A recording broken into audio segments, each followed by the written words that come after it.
Bismillahirrahmanirrahim. Assalamualaikum warahmatullahi wabarakatuh. Alhamdulillahirabbil alamin wassalatu wassalamu ala asyrofil anbiya'i wa mursalin sayyidina wa maulana Muhammadin amma ba'du. Alhamdulillah, pada kesempatan kali ini bertemu lagi dengan saya, yaitu Faridatus Sholihah. Nah, pada kesempatan kali ini kita akan belajar mengenai manusia, seni, agama, dan budaya. Nah, apa sih manusia itu? Manusia adalah makhluk mukallaf yang dibebani kewajiban dan tanggung jawab. Dengan akal pikirannya, ia mampu menciptakan kreasi spektakuler berupa sains dan teknologi. Manusia juga bagian dari realitas kosmos yang menurut para ahli pikir disebut sebagai Al-Kain An-Natik, yaitu makhluk yang berbicara dan makhluk yang memiliki nilai luhur. Hanya manusialah yang mampu memikul beban dan tanggung jawab yang diamanatkan oleh Allah kepadanya. Oleh sebab itu, tidak heran pula jika ada yang mengatakan bahwa manusia adalah pencipta kedua setelah Tuhan. Hal ini dapat kita pahami betapa manusia yang dianugerahi rasio oleh Tuhan itu mampu menciptakan kreasi canggih berupa sains dan teknologi. Dalam Al-Quran, istilah manusia disebut dengan kata-kata al-insan, al-bashar, dan banu Adam. Sebagian ulama berpendapat al-insan diambil dari kata nasya yansa, nasyan, yang berarti lupa. Maksudnya manusia sering melupakan janjinya kepada Tuhan.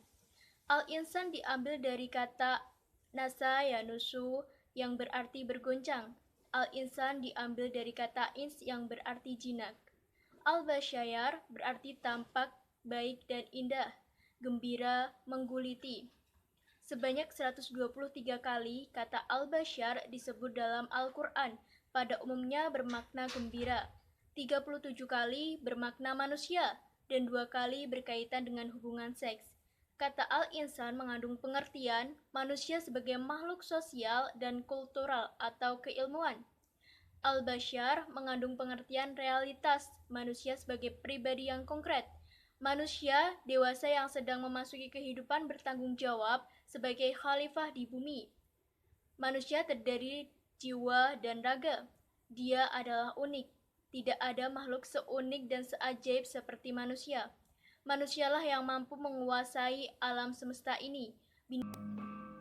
Sedangkan seni adalah aktivitas manusia untuk menciptakan berbagai produk atau artefak rupa, pertunjukan atau pendengaran yang mengekspresikan keahlian teknis, kearifan atau unsur ekstrinsik lain dari perupa itu sendiri, agar dapat diapresiasi dan memberikan output atau nilai estetis dan atau hal lain.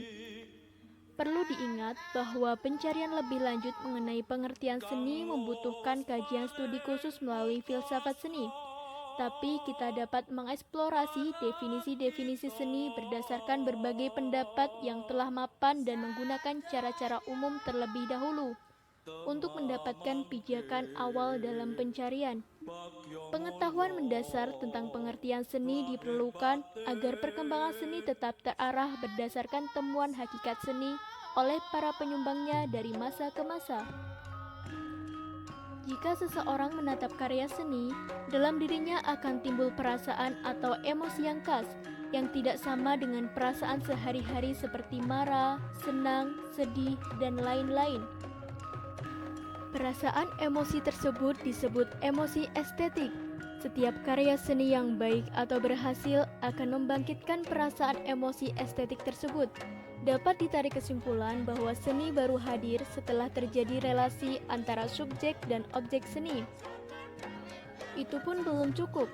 Seni harus didukung oleh berbagai individu atau lembaga yang dapat menyokong kegiatan seni. Seni membutuhkan berbagai kesepakatan dan kerjasama antara sejumlah pemeran seni seperti seniman, kurator, galeri, kolektor, publik seni, dan lain-lain. Inilah yang disebut dengan medan seni rupa. Seni tidak dapat berjalan atau dianggap ada tanpa adanya medan seni. Dan kebudayaan dapat diartikan sebagai keseluruhan yang mencakup pengetahuan, kepercayaan, seni, moral, hukum, adat, serta kemampuan dan kebiasaan lainnya yang diperoleh manusia sebagai anggota masyarakat. Kebudayaan dikenal karena adanya hasil-hasil atau unsur-unsurnya. Unsur-unsur kebudayaan terus-menerus bertambah seiring dengan perkembangan hidup dan kehidupan. Manusia mengembangkan kebudayaan. Kebudayaan berkembang karena manusia. Manusia disebut makhluk yang berbudaya jika ia mampu hidup dalam atau sesuai budayanya. Sebagai makhluk berbudaya, bukan saja bermakna mempertahankan nilai-nilai budaya masa lalu atau warisan nenek moyangnya, melainkan termasuk mengembangkan hasil-hasil kebudayaan. Kebudayaan diwujudkan dalam bentuk tata hidup yang merupakan kegiatan manusia yang mencerminkan nilai budaya yang dikandungnya. Allah telah memberikan kepada manusia sebuah kemampuan dan kebebasan untuk berkarya, berpikir, dan menciptakan satu seni dan kebudayaan. Disinilah Islam mengakui bahwa seni dan budaya merupakan hasil karya manusia. Sedangkan agama adalah pemberian Allah untuk kemaslahatan manusia itu sendiri, yaitu suatu pemberian Allah kepada manusia untuk mengarahkan dan membimbing karya-karya manusia agar bermanfaat, mempunyai nilai positif, dan mengangkat harkat manusia. Islam mengajarkan kepada umatnya untuk selalu beramal dan berkarya, untuk selalu menggunakan pikiran yang diberikan Allah untuk mengolah alam dunia ini menjadi sesuatu yang bermanfaat bagi kepentingan manusia. Dengan demikian, Islam telah berperan sebagai pendorong manusia untuk berbudaya. Dan dalam satu waktu, Islamlah yang meletakkan kaidah, norma, dan pedoman. Sampai di sini bisa dikatakan bahwa kebudayaan itu sendiri berasal dari agama. Kesenian dan kebudayaan Islam bukan suatu hal yang diciptakan oleh orang Islam, tetapi kesenian dan kebudayaan yang bersumber dari ajaran Islam atau yang bersifat alami. Terima kasih, sekian dari saya. Semoga video ini bermanfaat. Wassalamualaikum warahmatullahi wabarakatuh.